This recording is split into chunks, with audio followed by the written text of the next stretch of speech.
So in the previous video, we discussed about how the basic understanding as to what machine learning algorithms and what we are using our wishes, and recap what we did in the previous video about the pre-processing. So we essentially look at to the export the data and took out the calls that were unnecessary. For instance, unnamed 32. For instance, unnamed 32 and the ID because we always looking for the most important features, and then we will split the features into three different groups, which is the mean, standard error, and the worst.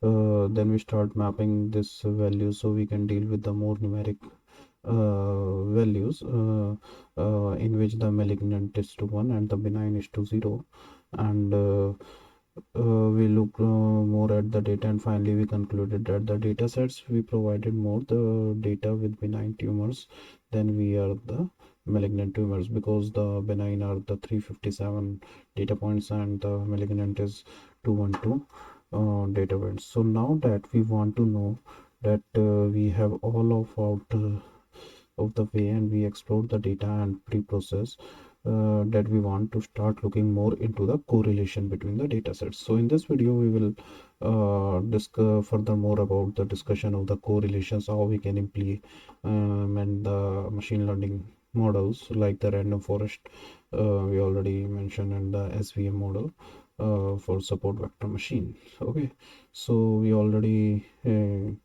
load the data, we had tails, and do the data info, drop the columns, and do the some distributions according to the mapping of the malignant and benign. And yeah, so let's start with this in this video.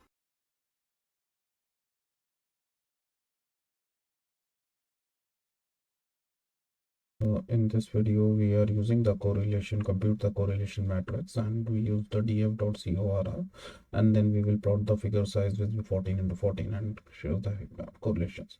Okay, the cmap here using the cool worm, and the line with the title of the heat map is this. So this is the result of the overall heat map.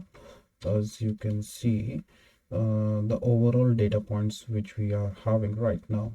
Okay, so diagnosis, we start with the diagnosis and the fractal decision washed. As you can see, we drop the diagnosis and the fractal washed.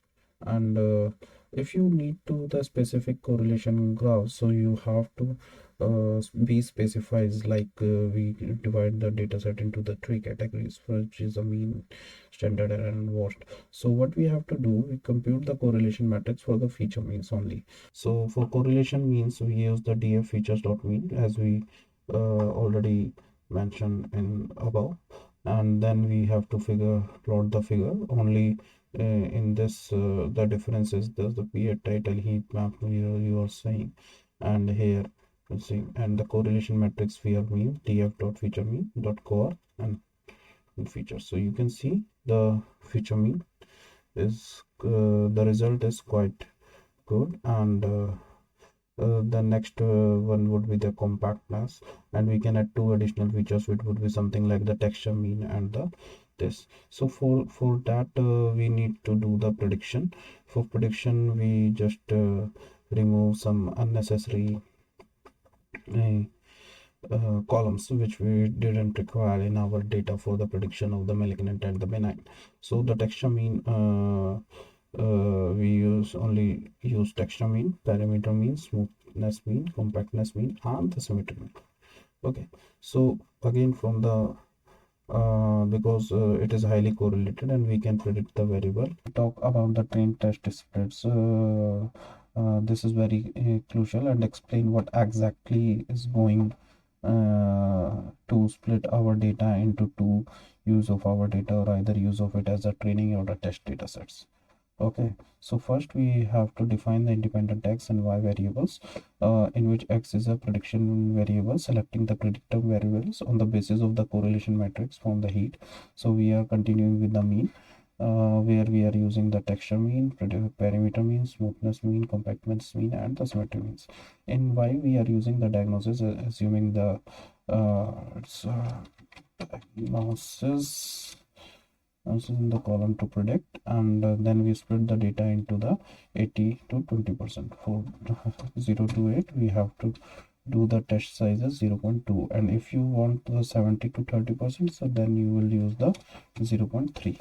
okay, so first we have to do the and then we use the random state 42. okay, now we are printing the shape, so I think the shape will be changed from the earlier result because previously, oops, okay, so we have to run the all this because we run previously, and again it will rerun again. As you can see, for this 0.2 we will start working with 0.2.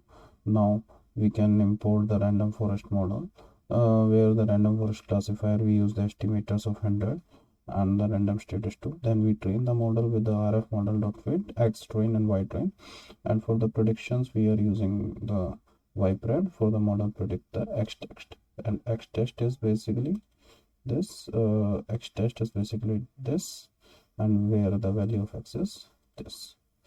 okay, now same way we evaluate the model accuracy basis on this, and ypred accuracy is 2f, and then we print the classification report and the confusion matrix. So according to the random forest classifier, we are having the accuracy of 96%, in which the precision recall is also we having a 95 plus only with this, and yeah, majorly the result is quite good.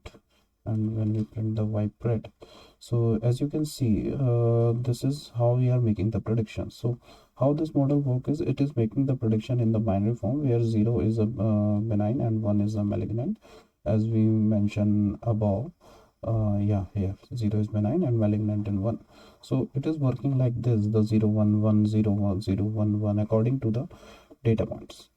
okay, so now we have to move with the svm model, so using the linear kernel, and since we do the same things, only we change the model, and yeah, so the result is quite low as compared to the random forest classifier.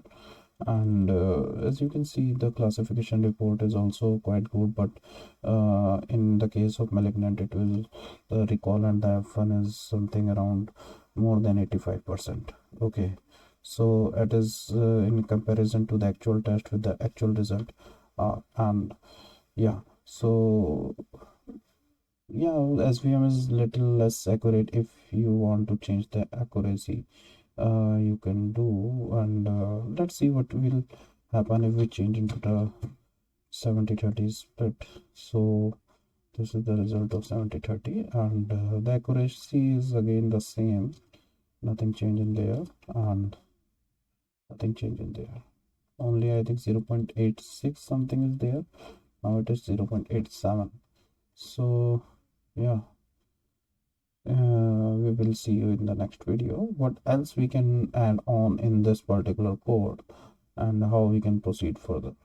okay, so how we can improve our model and increase the accuracy as well. So we just add some extra features also.